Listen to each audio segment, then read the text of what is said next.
دوسرے مذہب کو نشانہ بنانے والا راجہ سنگھ خود پر ہی نشان لگ گیا، راجہ سنگھ زخمی، پٹاخے پھٹنے سے حادثہ۔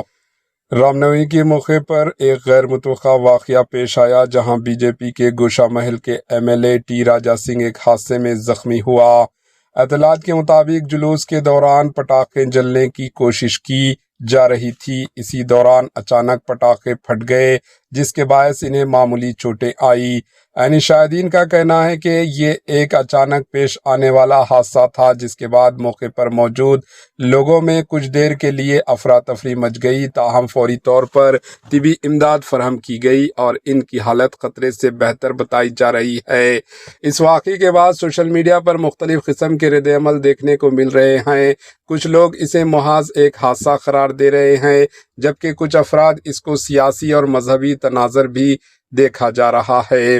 واضح ہے کہ حالیہ دنوں میں مذہبی جلوسوں اور بیانات کو لے کر بھارت میں ماحول کافی حساس بنا ہوا ہے۔ ایسے میں اس طرح کے واقعات مزید بحث کو جنم دے رہے ہیں۔ سوال یہ ہے کہ کیا یہ صرف ایک حادثہ تھا یا اس کے پیچھے کچھ اور پہلو بھی ہے؟ اس کے ساتھ اجازت دیجیے، AHN نیوز کے ساتھ جڑے رہیں۔ Bureau report, AHN news.